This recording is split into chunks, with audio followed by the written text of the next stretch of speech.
Hi guys, আজকে তোমাদের সাথে শেয়ার করব সম্পূর্ণ গ্রামের পদ্ধতিতে একটা মাছের রেসিপি যেটা করেছিল আমার দিদিমা। আর সবথেকে ইন্টারেস্টিং জিনিস কি জানো, এটা হলো ইজি টু মেক। চলো let's go for this recipe. প্রথমে তো তোমরা দেখলে যে উনুনটা দিদিমা সুন্দর করে গোবর দিয়ে মুছে দিচ্ছিল, আর আমি রেডি করে দিয়েছিলাম সব মশলাপাতি। তারপরে একটু চেষ্টা করছিলাম যে মাছগুলোকে মাছ ভাজতে পারি, বাট উনুনে ফার্স্ট টাইমে ট্রাই করছিলাম। দেন দিদিমা মশলাগুলো সব শিলে বেটে নিচ্ছিল। শিলে বাটা রান্না আলাদাই টেস্ট হয়।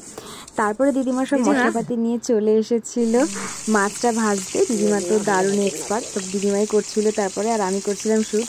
আমার দিদিমা একদম ক্যামেরা শাই না, দিদিমা তো ইন্টারেস্ট সহ একদম ভিডিও করছিল। দেন সব সবজিগুলোকে কড়াইয়ের মধ্যে দিয়ে দিয়েছিল দিদিমা, আর অ্যাড করে দিয়েছিল লঙ্কা। সিম্পলি তেলের মধ্যে ভাজা হচ্ছিলো, লবণ দিয়ে দিয়েছিল স্বাদ মতো। দেন দিয়ে দিয়েছিল একটু হলুদ কালারের জন্য। তারপর ভালো করে নাড়িয়ে চাড়িয়ে নিচ্ছিল আর ঢাকা দিয়ে সিদ্ধ করে নিচ্ছিল। তারপরে দিদিমা দিয়ে দিচ্ছিল দিদিমার স্পেশাল মশলা। আর এই তরকারিটা হচ্ছিল উইদাউট পেঁয়াজ আর রসুন। তো রসুন দিদিমা কী কী মশলা দিল, কি কি বাটা দিলে বলো? জিরা, ধনে, কাঁচা লঙ্কা, আদা।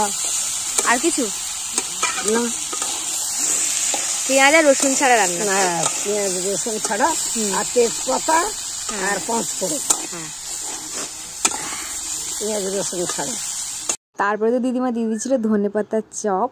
এটা পুরো একদম জমি থেকে তুলে আনা ধনেপাতা, যেটা টেস্টি খেতে হয়েছিলো। দিদিমার হাতে সবই টেস্টি লাগে আমার।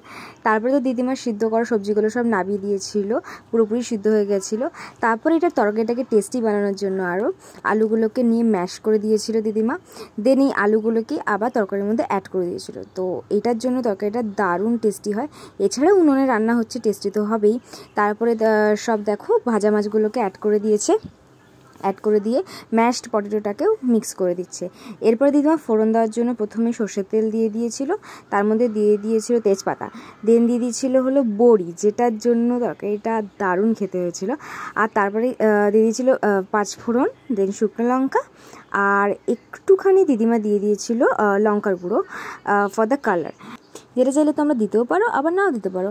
তো এটা ভালো করে নাড়াচাড়া করার পর দিদিমা যে সবজিটা রেখেছিল সেই সবজিটাকে দিয়ে ফোড়নটার মধ্যে দিয়ে দিল।